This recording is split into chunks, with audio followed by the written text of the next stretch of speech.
Teachers are natural innovators, entertainers, and problem solvers. They dream of growing old into the profession, teaching their kids' kids. But sometimes career goals shift, and that makes opportunities outside of the classroom seem intangible. Questioning, who am I if I'm not a teacher? I'm your host, Ali Simon. And I'm your co-host, JoDee Scissors. And this is Teacher Shift.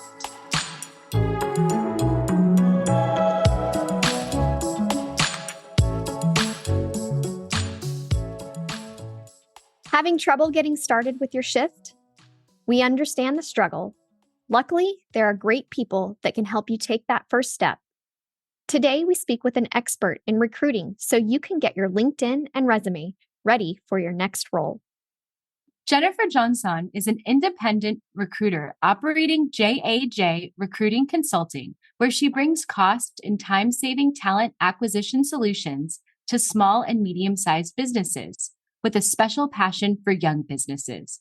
She has dedicated her entire career to being intimately involved in the full life cycle of the employee and has enjoyed working in a variety of industries, including hospitality, tech, nonprofits, education, and healthcare.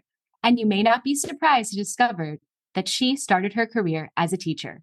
Welcome to the show today, Jennifer. Hi, thanks so much for having me. I'm so excited to be here. We are so excited to connect with you too. And I just want to tell our listeners a little bit about how we met. We met in New Orleans at a Jewish Federation of Greater New Orleans J-NOLA remote day at Propeller. And I don't want to give too much away, but it was so wonderful connecting with you that day, working remotely, but together as a group. And I'm really glad to have you on the show. Yeah, thanks so much. It's always great to connect with folks that, are former teachers. I started my career there kind of haphazardly. I loved kids. I loved to write. I loved coaching basketball. And I wanted to live in a specific geographic area after college. And I didn't really know what I wanted to do with my life. And so, I have such a connection with so many folks. It's a great talking point. I even talked to someone this morning about something completely different. And he had learned he was a former teacher too. So it's a nice connector with folks. And then I learned about what you guys are doing. And I really wish that 10, 15 years ago when I left the classroom, I would have had access to some resources like this. So when Ali invited me to be on the podcast, it was an absolute yes. Just, I want to be able to give back in any way that I can. So thank y'all so much for having me. Well, Ali's been singing your praises since she met with you. So I personally have been really pumped about this episode today. I've been checking the time, like, is it time yet? So yeah, we're excited to learn from you because I know that what Ali has learned from you, she's been kind of filling me on some things that she's learned. And so I feel like you've kind of inadvertently coached me a little bit, but I wanted to start the episode off today with kind of something different than what we usually do, which is just usually like Q&A between the guest and Ali and I. But I wanted to start off with a question for the both of you, because you do have this little pre-existing relationship in terms of your business and the services that Ali was receiving. So we'll start with Jennifer and then Ali can respond. But I want to know what it's like as a teacher who's considering transitioning. What is it like to work with a recruiter? Yeah, so recruiters can be an incredible resource for someone that is looking for a job. So independent recruiter or an agency is usually hired by a company to fill a role that they're trying to fill. So for example, I'm hired by a client right now to find a specific type of civil engineer. So they pay me as the recruiter to go out, connect with talent, and convince them to come and join their team. So they really are project managing the process. So that's my main function of my job. But I love working with job seekers as well. I am constantly building my candidate database so I can connect people that are looking for new opportunities with my clients, with, other people that I know to help them find jobs as well. So, working with a recruiter like me often costs candidates nothing. We're great to help give additional insight into the hiring manager and what they may want to see. We're usually up to date on like tips and tricks and helpful hints that can help position you in the right way to find the job that you want. And they can also be an extra connector between you and the hiring manager. So, we're all constantly networking, meeting people, learning new things about talent acquisition and the job search process. So someone that's a recruiter can help, introduce you to people in their networks. My network has expanded just by, meeting Ali that one day a few weeks ago. I've tapped into now this teacher shift that is just blown my mind. And I see jobs, like I saw one yesterday that, I sent their way. I was like, hey, this one would be great for a potential opportunity for a teacher.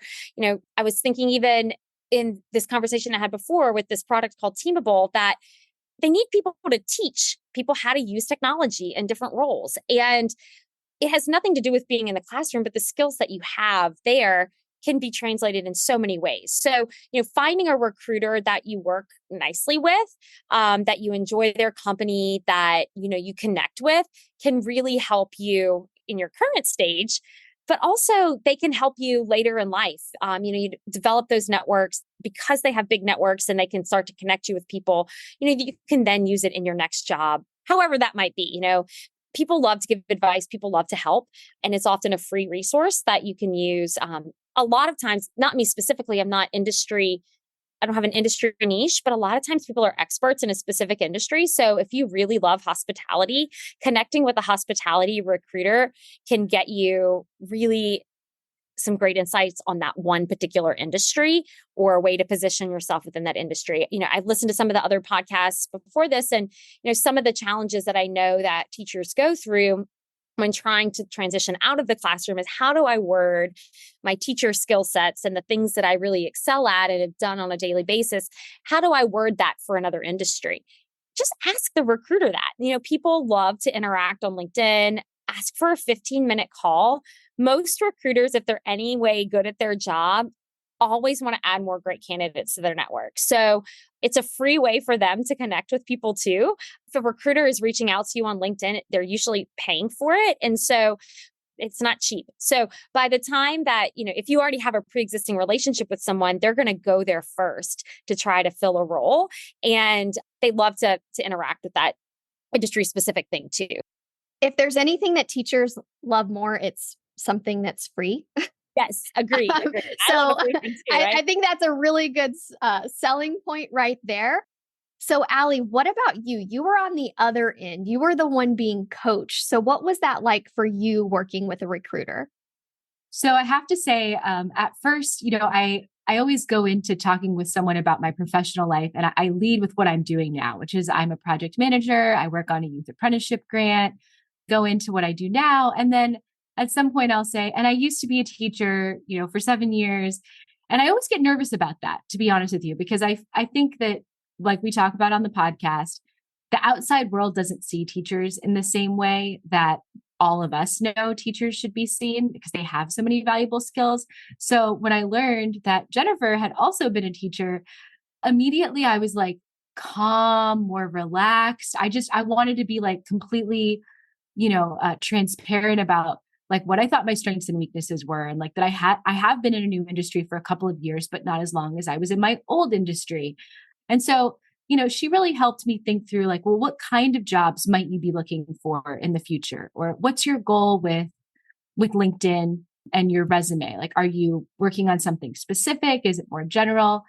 I'd already realized that my LinkedIn was like a little bit out of date. I mean, it's just, I set it up a long time ago. I don't really do that much. I do stuff for the podcast on LinkedIn, but I don't really do stuff for myself. And so she was really easily able to walk me through like, what are the key things that I needed to do? And of course, my teacher brain self, I'm like taking notes. I'm like, let me open a new spreadsheet. Like, so I just wanted to hear all of her knowledge as a recruiter, because she's on the other end, right? She looks through profiles on LinkedIn to find candidates. And so I don't want to go too much into it now, because we're going to dive deeper into LinkedIn in a little bit, but to hear that side of what people are looking for was so helpful to me, because I'm always thinking of just maybe a hiring manager for one job. Like that was my mindset, is that, oh, I'm going to be tailoring LinkedIn or my resume for the jobs that I'm applying to. I've had a few recruiters reach out to me, but not nearly as many as my friends who are like engineers, for example, or, computer scientists. Like they have people reach out to them all the time because they're in very high demand industries. So I loved that perspective of what recruiters would find valuable on LinkedIn and even in a resume that they would see coming through? There's two different types of recruiters. So like currently I'm an independent recruiter. I work for a bunch of different companies and clients.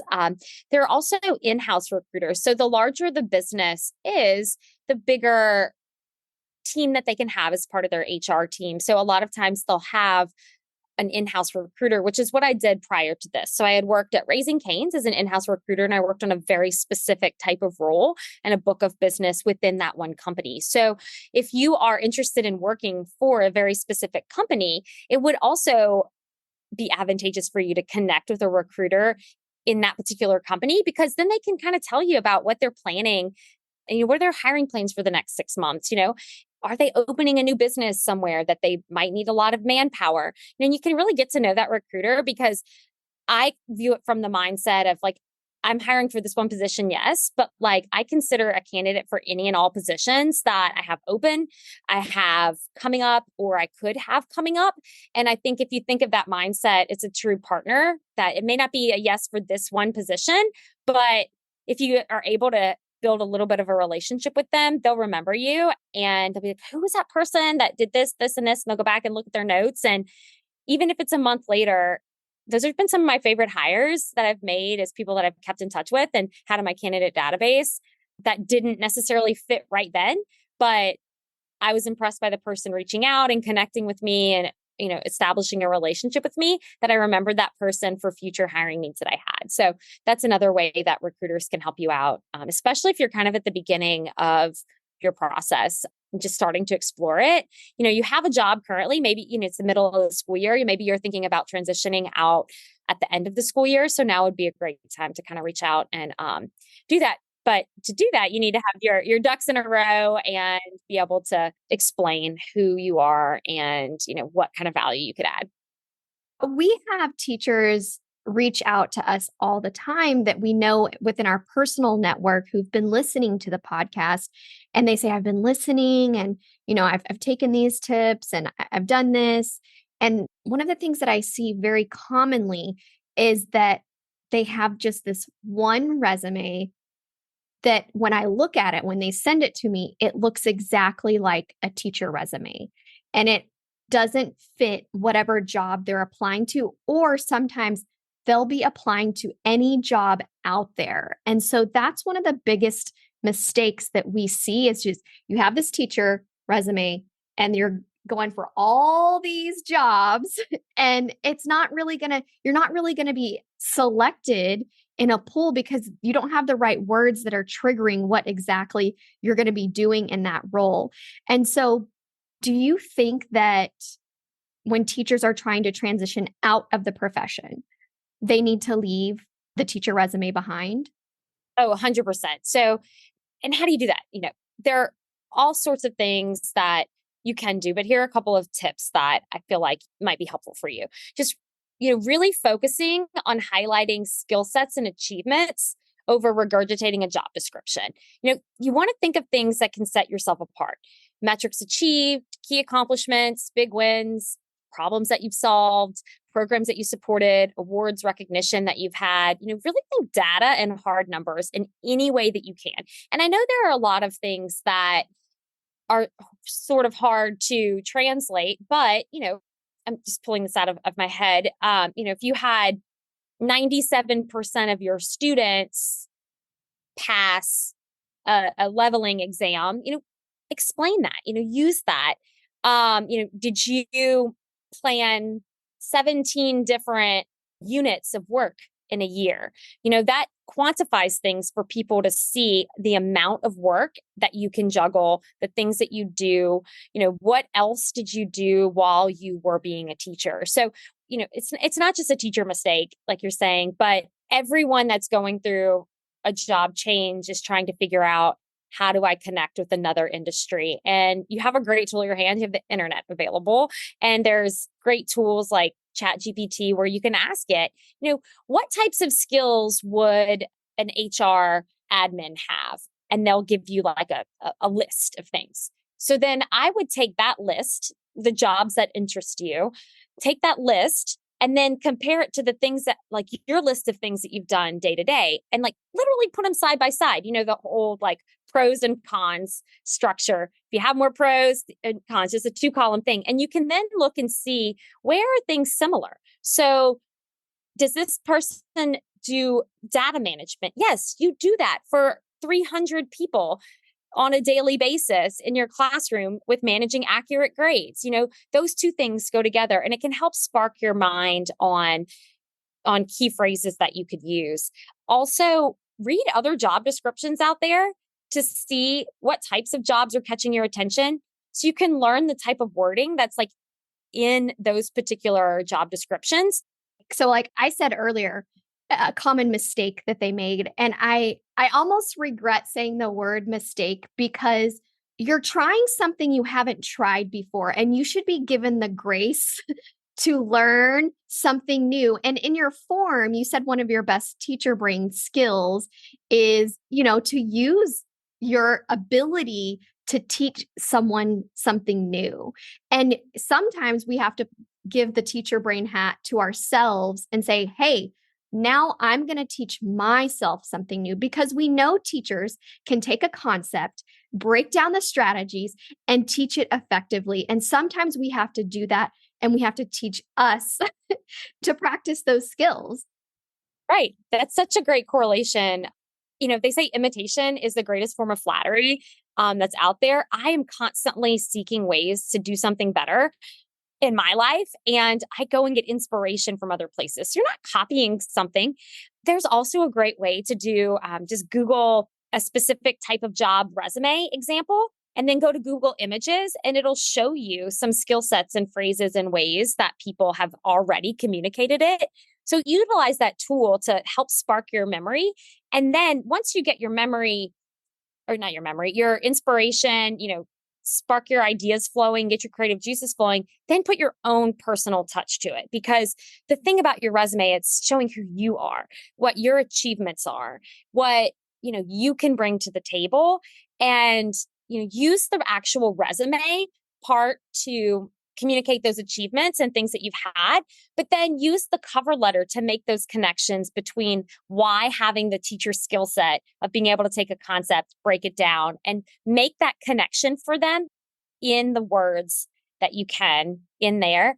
But also don't stress too much on just utilizing your resume to get a job. Yes, it is one tool. It's a very important tool. It's how someone knows that you're interested in a role. It's how, when you apply somewhere, it shows your experience and what you bring to the table. But also utilizing your network is so efficient and so helpful as well, because people want to hire you. They know you, they know what you bring to the table.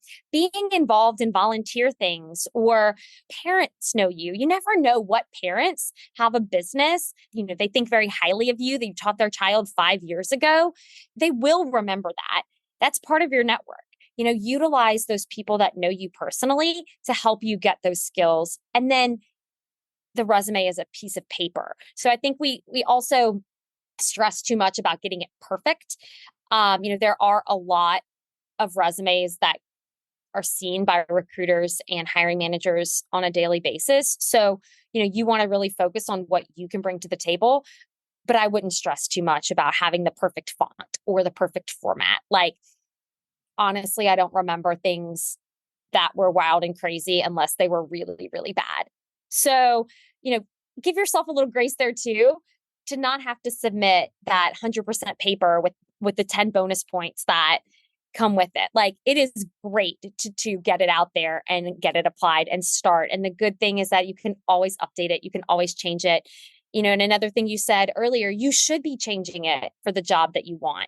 You have a variety of skill sets. You might be, great in 3 different industries. Have 3 different versions of your resume so they can picture you fitting into their job and their industry that's very specific. So that would be, kind of my advice there. And, a lot of recruiters, I specifically work with people one-on-one in coaching as well. So, if you're having a hard time figuring out like very specific things and want someone to work with you one-on-one, sometimes it is worth paying someone for an hour of their time to really give that personal one-on-one help that can just really give you some quick injection of time.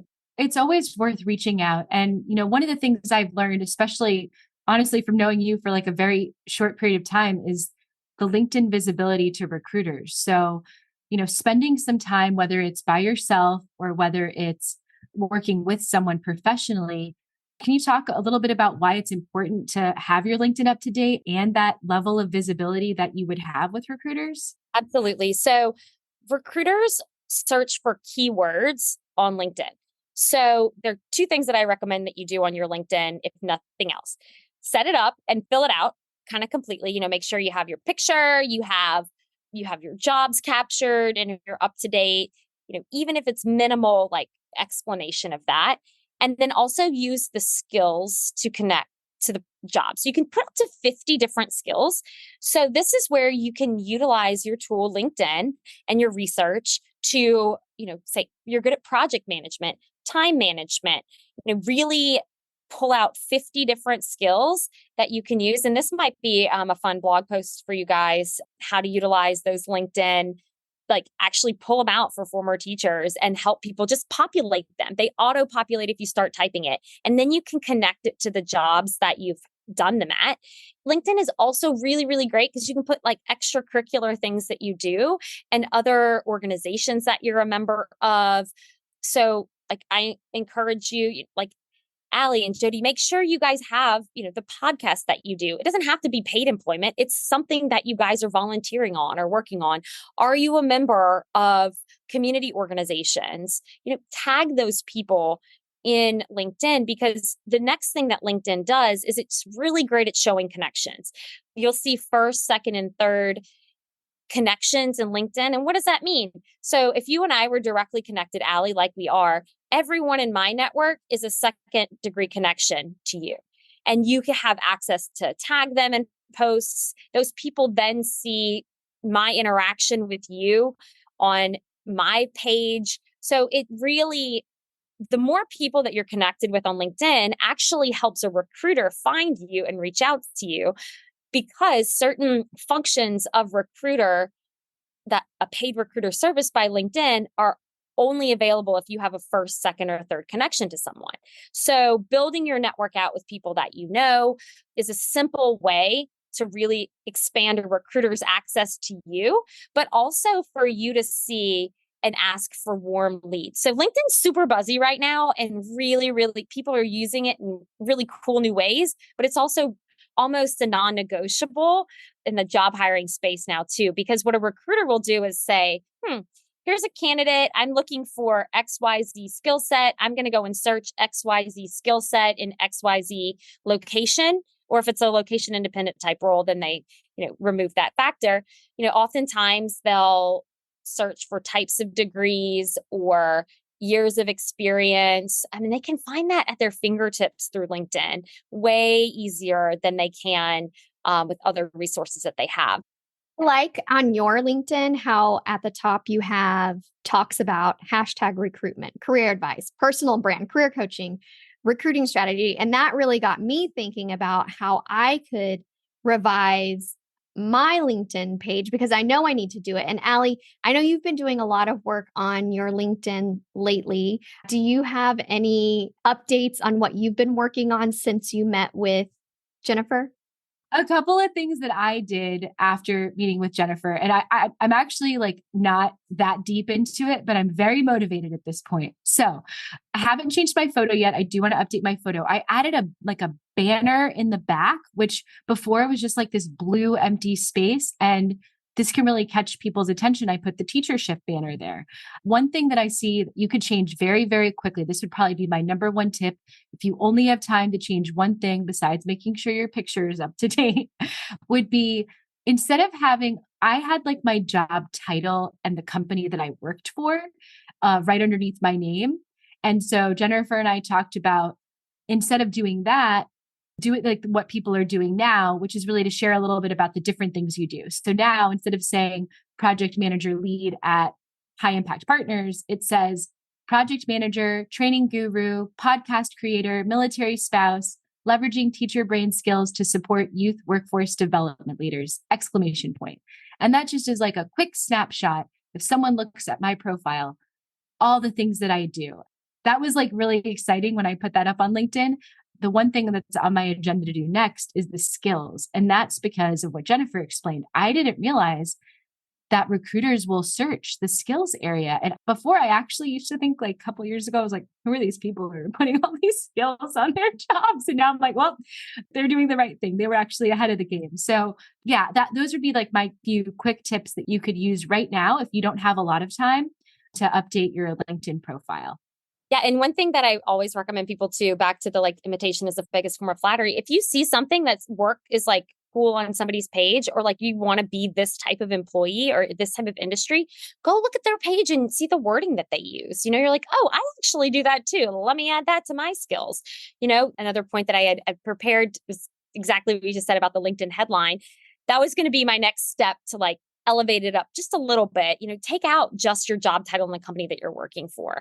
Say something more about who you are, and go to look at mine. Mine says recruiter on demand, leveraging relationships and creative strategies to help you build your dream team. Like, it's very specific to me. Another one of my friends, she's currently looking for a job and she's in a creative field. So hers says corporate communications and marketing fortune teller, culture ringleader. Like, that's kind of her jam, is to be like good with words, and she's all about, company culture, but make it you 100% who you are. And the good thing is that you can change it whenever. Your entire network is not notified when you change it. So play around with it. If you see something that works somewhere else or it catches your attention and you're like, oh, I could make mine say this, don't hesitate, just update it. It's another free way to keep life interesting and keep it connected to the type of job you're wanting to obtain.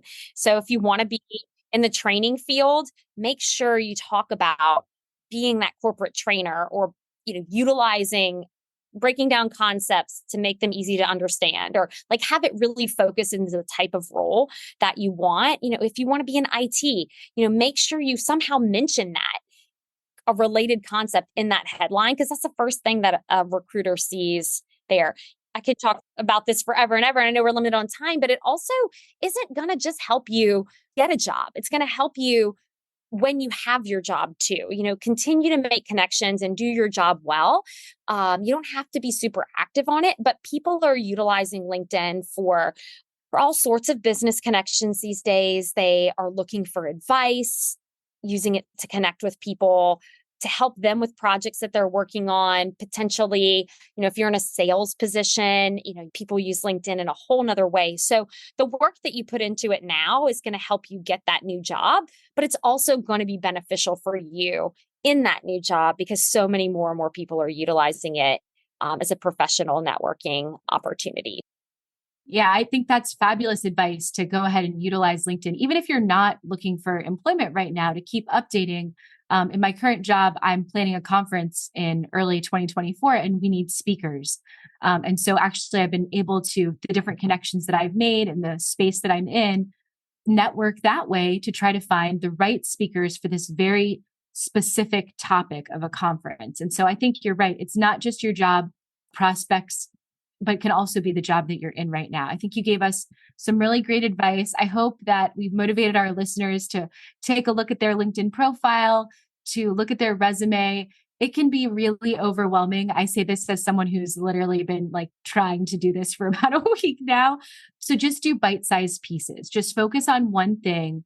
Use the tools that you're learning from today's episode, and give yourself a refresh. You deserve it. You deserve to highlight all the amazing teacher brain skills that you have, all the things that you've done inside the classroom, but also outside the classroom. Don't forget about those extras that you do, that you've managed budgets, that you've supported extracurriculars, that you've traveled on out of town trips, that you've managed those budgets. Don't forget about all those extra things that you can easily build in. So thank you so much for being on the show today, Jennifer. Of course. Yeah. Thanks so much for having me. I look forward to continue to support you guys in your effort. Feel free to send me a DM if you guys have questions. I'm happy to answer. Please connect with me. I would love to add you to my candidate database. Like I said, constantly making connections for my clients and others, and always happy to refer you along to someone in my network too if I can. So please let me know how I can help.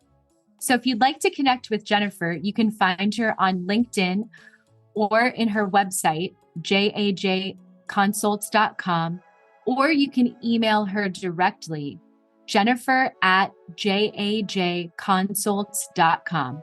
We'll link this all in the show notes.